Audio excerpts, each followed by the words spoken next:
이슈가 뉴스를 바꿉니다. 세상을 깨우는 황보선의 출발 새아침.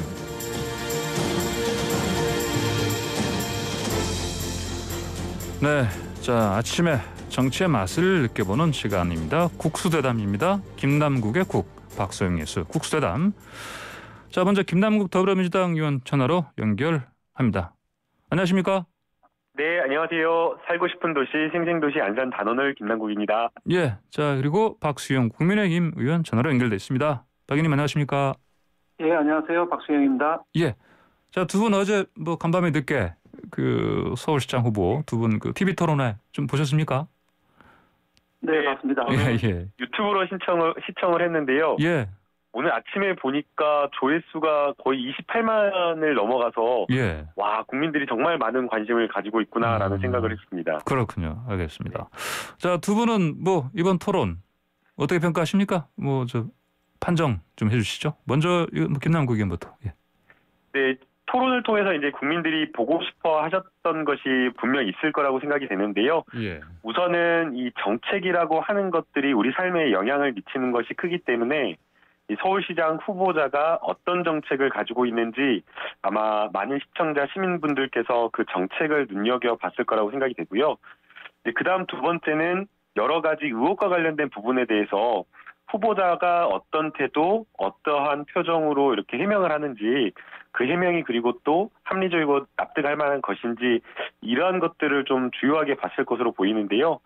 어제 이제 토론을 이제 보면서 조금 안타깝고 아쉬웠던 것은 결국에는 오세훈 후보자가 많은 해명을 하는데 좀 어색하고 또 해명을 함에 있어서 또 한 번의 거짓말을 한 것은 아닌지 거짓말을 덮기 위해서 또 거짓말을 하고 또 거짓말을 하고 계속해서 해명을 통해서 의혹을 해소하는 것이 아니라 오히려 거짓된 해명으로 의혹을 키우는 그러한 어떤 모습 때문에 조금 그런 것들을 보면서 의혹이 해소되지 않았다라는 그런 생각을 했고요. 예. 그다음에 이제 태도와 관련된 부분에 있어서는 국민의 한 사람으로서 조금 불편한 점도 있었던 것 아닌가라는 생각이 들었습니다. 태도요? 예. 예, 일단은 질문을 하면 박영선 후보가 질문을 하면 그 질문과 말이 끝날 때까지 경청하고 대답하는 그런 모습을 보였으면 좋았을 텐데 약간 턱을 치켜드는 모습이 저희 박영선 후보를 깔보는 건가?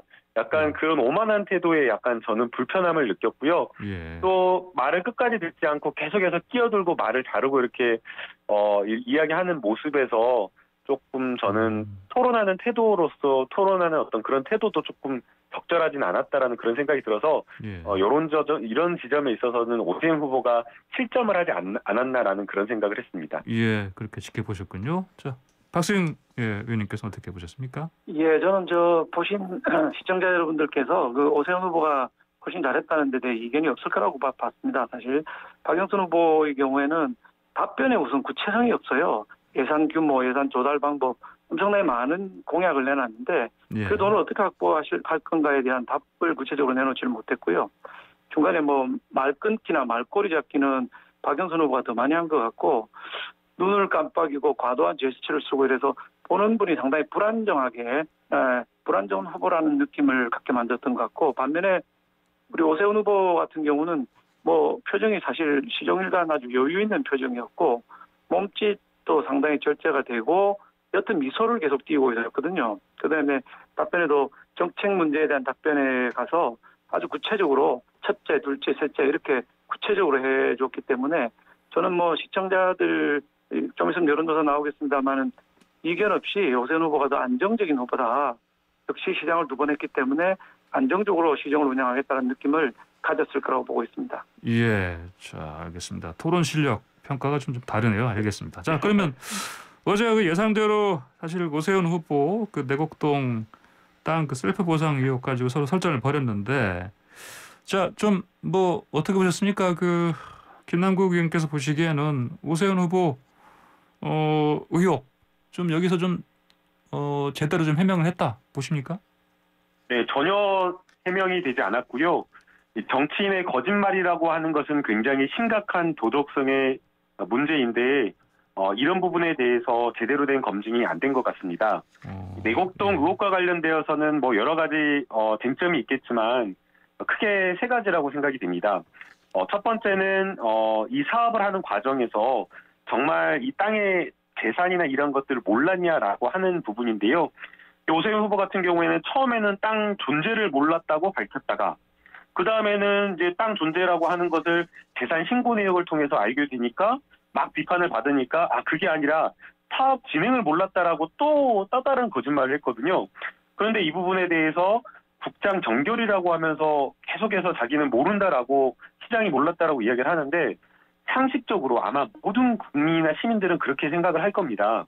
아니 어떻게 서울시에서 40만 평 이상의 그린벨트를 해제하고 9,500세대의 아파트가 들어서는 이런 대규모 주택 개발 사업을 시장이 모르고 그냥 국장이 마음대로 정결 처리할 수 있는지 이것은 말도 안 된다라고 생각이 들고요. 당연히 보고되었을 사안을 본인은 몰랐다라고 이야기를 하면서 거짓 해명하는 것 자체가 저는 납득이 안 된다라고 생각이 됩니다. 그리고 최근에 어제 그제였죠. 측량하는 심지어는 이 내곡동 땅에 오세훈 후보가 직접 가가지고 측량하는 현장에 봤다라고 하는 사람들이 증인이 한 명이 아니라 3명이나 나왔습니다. 그런데도 오세훈 후보는 나는 측량한 거 안 갔다라고 하면서 발뺌하면서 거짓말하고 있는데요. 이 3명 내곡동에서 경작을 했다라고 하는 사람 2분이고요. 심지어는 그 측량 팀장까지도 똑같이 어떤 옷차림 그리고 오세훈 후보다라는 것까지를 이야기를 하고 있습니다. 그런데도 불구하고 이렇게 뻔뻔하게 측량하는데 관여하지 않았다, 몰랐다라고 이야기를 하는 이런 오세훈 후보의 태도가 정말 공직자로서는 너무나 적절하지 않다라고 생각이 들고요. 아마 이 부분에 대해서는 많은 국민분들께서 실망하고 이러한 거짓말에 대해서 심판을 저는 분명하게 할 것으로 생각이 됩니다. 예, 박수영 의원께서는 땅 보상 의혹 관련해서 공방전 좀 어떻게 보셨습니까? 예, 저는 이 문제에 대해서 설왕설래하면서 말씀하시는 대부분의 분들이 행정을 1도 모르는 분들이 얘기하고 있다 이런 생각이 들었습니다. 자꾸 지구지정 문제로 얘기를 하시는데요. 지구지정하기 전에 그린벨트 해제를 하는데 그린벨트 해제가 진짜 문제입니다. 그린벨트 해제가 되면 지구지정을 하지 않아도 땅값이 오르는 것이거든요. 그러니까 오세훈 후보가 지구지정을 했다 자꾸 그러는데 그것도 사실은 아니지만 지구지정을 안 하면은 땅값이 더 올라가는 겁니다. 임대아파트가 들어온 땅보다 그린벨트만 해제된 땅이 더 올라가는데 그럼 그린벨트를 오세훈 후보가 했느냐? 그게 아니라는 게 언론에 많이 공개된 2007년 3월 29일 날 중앙도시계획위원회 문건이거든요. 거기서 뭐라고 의결을 했냐면은 국책 사업으로 인정을 한다고 의결을 한 거예요. 국책 사업으로 인정을 하게 되면 이 사업은 국토부 장관, 당시는 건교부 장관인데 건교부 장관이 그린벨트를 해제하고 지구 지정을 할 수 있는 권한을 갖게 되는 겁니다. 이걸 3월 29일 날 중도회에서 결정을 했고 중도의 결정 문건이 나와 있습니다.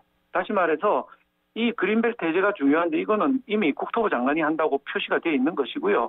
지구 지정을 안 해서 지구 지정을 신청해서 셀프 보상을 받은 게 아니고 사실은 셀프 손해를 본 겁니다. 지구 지정 안 되면 돈을 더 버는 거예요. 그다음에 이제 국장 정결 문제를 말씀하시는데 행정을 안 해본 사람들이 자꾸 얘기를 하는데 이런 문제를 국장 정결 이게 전부 다 포함하면 아까 우리 김남국 의원께서는 40만 평이라고 했는데 그게 아니고 22만 4천 평이고요. 이걸 왜 국장 정결로 했느냐? 여기가 22만 4천 평 안에 내곡동, 신원동, 영곡동, 원지동이 포함되어 있는데 4개를 한꺼번에 LH를 하기 힘드니 그중에 내곡동을 SH를 하기로 한 거예요. 합의가 다 되고 정부의 컨센서스가 형성됐기 때문에 이거를 국장 정결로 해서 보낸 거예요. 지구지정 자기 이해를 위해서 했다 전혀 사실이 아니고 이런 내용을 잘 알고 가셔야 되고요.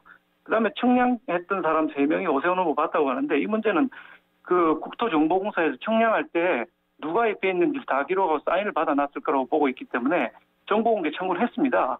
이것만 공개되면 당시에 갔는지 안 갔는지가 밝혀질 겁니다. 그러나 여기 누가 갔는지 이게 그 핵심이 아니고 그린벨트를 누가 해제했느냐 이게 더 중요한 거예요. 그리고 정언하신 분들이 16년 전의 일인데 흰 옷에 선글라스를 입었다고 일관되게 정언하고 계신데 저는 16년 전의 일 기억 하나도 못할 것 같아요.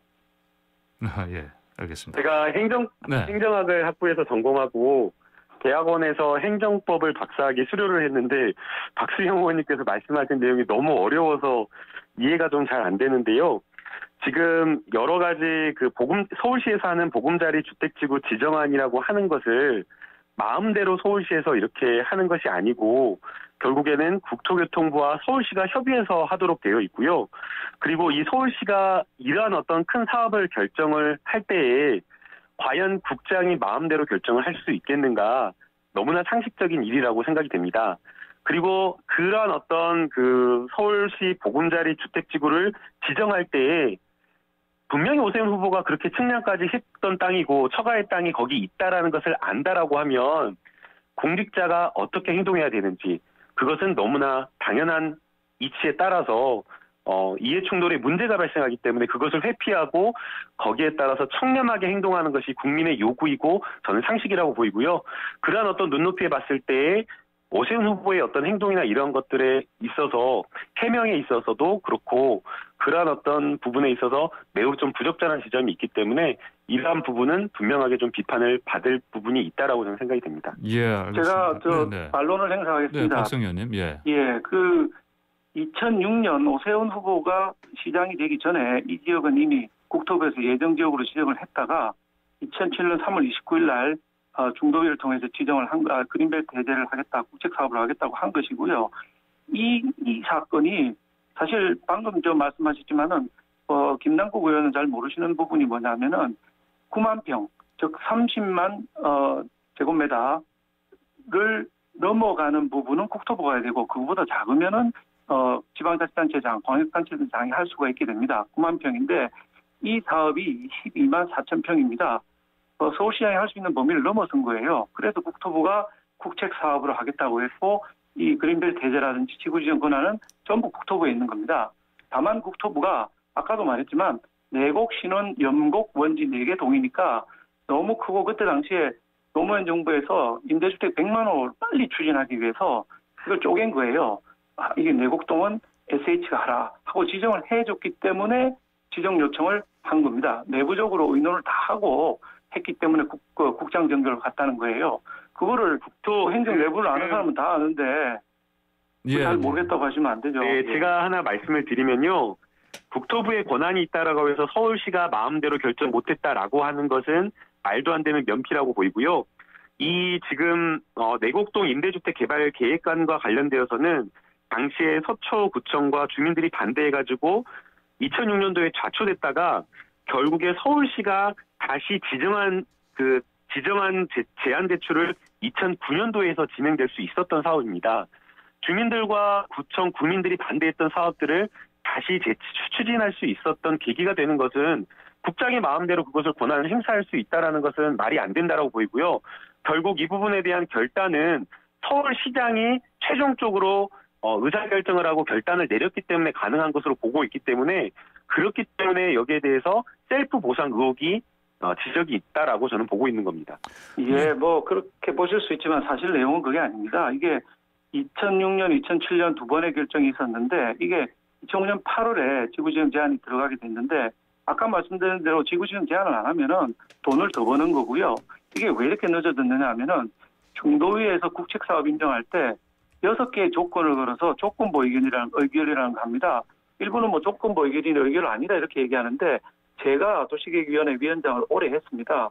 해보면은 대부분의 건이 조건부 의결이 되는데 조건이 충족되는데 시간이 걸리기 때문에 2007년에 국책사업을 했지만 2009년까지 그렇게 된 거고 중간에 정권이 바뀌고 법이 바뀌었거든요. 국민임대주택법이 보금자리법으로 바뀌는 바람에 법이 바뀌면 달라지는 게 있는가 싶어서 다 기다리고 있었고 6개의 조건을 충족시키다 보니까 시간이 걸린 거예요. 이걸 그렇게 꼭하지 하시면 안 되고 내용을 행정을 아는 사람한테 물어보세요. 정확하게 알 수 있습니다. 예. 청취자분들 참고하시라고요. 아까 김남국 의원께서 말씀하셨지만 스스로 김 의원께서는 행정법 박사과정까지 수료하셨고요. 전문가십니다. 그렇죠? 행정. 그리고 박수영 의원님은 또 행시 출신이시고 경기도 행정부지사 30년 이상 했습니다. 행정부지사죠. 이런 일을 했습니다. 30년 이상. 예. 두 분 정말 전문가신데. 예, 알겠습니다. 자, 이번엔 박 후보, 박영선 후보 쪽 얘기 좀 해볼까요? 일본 도쿄집 이것 때문에 국민의힘에서는 처분 관련해서 거짓말하고 있다 이렇게 주장하고 있는데 이게 핵심이죠? 맞습니까? 예. 박성현님? 예. 이게 좀 보면 이상한 부분이요. 이게 이제 아카사카에 있는 박영선 후보의 일본 아파트인데요. 예. 우리 당에서 이 문제가 있다고 3월 초부터 계속 공격을 했거든요. 예. 그런데 이제 대응이 어떻게 나왔느냐? 비상식적이다. 투기와의 전쟁은 대한민국 안에서 얘기해야지 일본 땅을 왜 얘기했느냐? 그다음에 거주 목적으로 산 건데 공격하지 말라.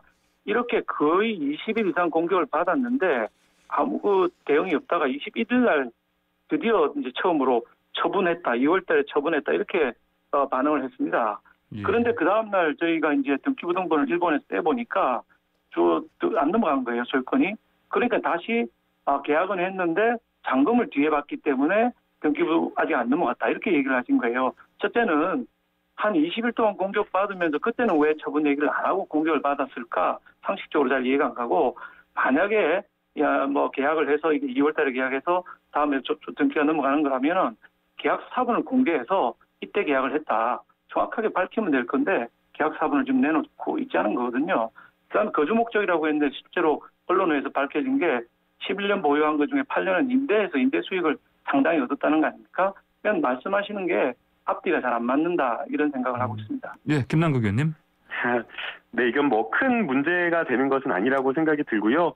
홍준표 의원이 이렇게 이야기를 했듯이 박영선 후보의 남편이 도쿄로 갈 수밖에 없었던 이유가 당시에 이명박 전 대통령의 BBK 의혹을 박영선 후보가 계속해서 집요하게 파고들고 공격하다 보니까 이명박 정부가 내사하고 압수수색하고 그래서 결국에는 어쩔 수 없이 국내에서 일을 할 수가 없어가지고 도쿄로 갔다라는 거거든요. 그리고 이제 뭐 11년 정도, 10여 년 정도 이제 집을 보유를 했는데 그렇지 않습니까? 계속해서 일본에서 일을 한다라고 하면 모르겠지만 가족이 한국에 있고 그러는데 계속해서 일을 할 수가 없었기 때문에 한 3년 6개월 정도, 한 4년여 정도만 필거주를 했다라는 것이고요. 그 외에 나머지는 임대를 할 수밖에 없어서 임대를 한 것이고, 그리고 이제 이 부분과 관련되어서 처분을 했느냐 아니면 처분을 하는 과정이 있느냐라고 이렇게 이야기를 그 부분 가지고 이제 말꼬리를 잡고 있다라고 저는 생각이 드는데요. 저희가 일반적으로 부동산 매매 계약을 체결하고 계약금과 중도금을 치렀다라고 한다면 집 팔았다라고 이야기를 하지 그 집을 매매 중에 있다라고 이렇게 법률적으로 표현을 하진 않기 때문에 그런 차원으로 이해를 하면 좋겠다라는 생각이 들고요. 결국에는 이렇게 부동산과 관련되어서 토론을 하고 여러 쟁점이 되는 이유도 부동산 집값에 대해서 많은 국민들과 시민들이 분노하고 그러한 어떤 부동산 정책에 관심을 많이 가지고 있기 때문이라고 생각이 됩니다. 예. 그런데 지금 오세훈 후보의 부동산 정책을 보게 되면요. 일주일 새에 재개발, 재건축 다 풀겠다라고 하는 겁니다. 근데 그것 때문에 지금 부동산 가격이 들썩이고 있습니다. 이거는 정말 매우 심각한 문제라고 생각이 들고요. 오세훈 후보 특히나 지금 재개발, 재건축 풀겠다라고 아주 지역까지 거론을 했는데요. 양천구 목동, 영등포 여의도동, 또 압구정, 강남구 압구정동, 광주구 자양동 이런 등의 규제를 완화하겠다라는 겁니다. 그런데 이러한 어떤 그 규제 완화라고 하는 정책이 결국에는 부동산 투기를 했던 분들에게 확정적 이익을 돌려주는 것으로 될 수가 있고요. 또 그게 그냥 단순하게 그것으로만 그치는 것이 아니라 부동산 시장을 어떻게든 정부가 안정화시키려고 했는데 그러한 어떤 부동산 시장 안정화 기조를 훼손하는 문제가 있기 때문에 저는 오세훈 시장의 이러한 어떤 부동산 정책이 매우 심각하게 걱정스럽고 우려스럽다라고 보고요.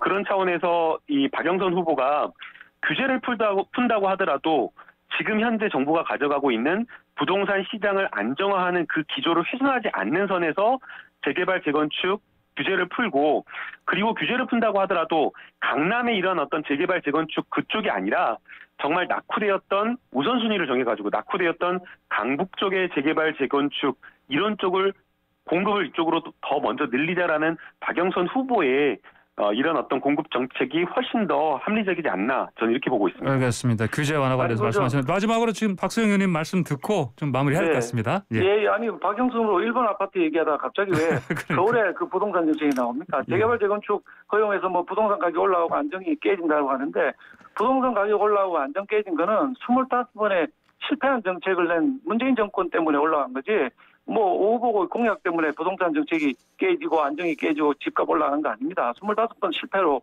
얼마나 많은 사람들을 아프게 했습니까? 그런데 그걸 좀 오세훈 후보 쪽으로 돌리는 거는 말이 안 되는 논법이라고 생각합니다. 예, 알겠습니다. 오늘 저 시간이 다 돼서 오늘 국수 토론 여기까지 하고 마무리해야 되겠습니다. 두 말씀 잘 들었습니다. 감사합니다. 네, 네, 감사합니다. 네, 지금까지 박수영 국민의힘 의원, 김남국 더불어민주당 의원이었습니다.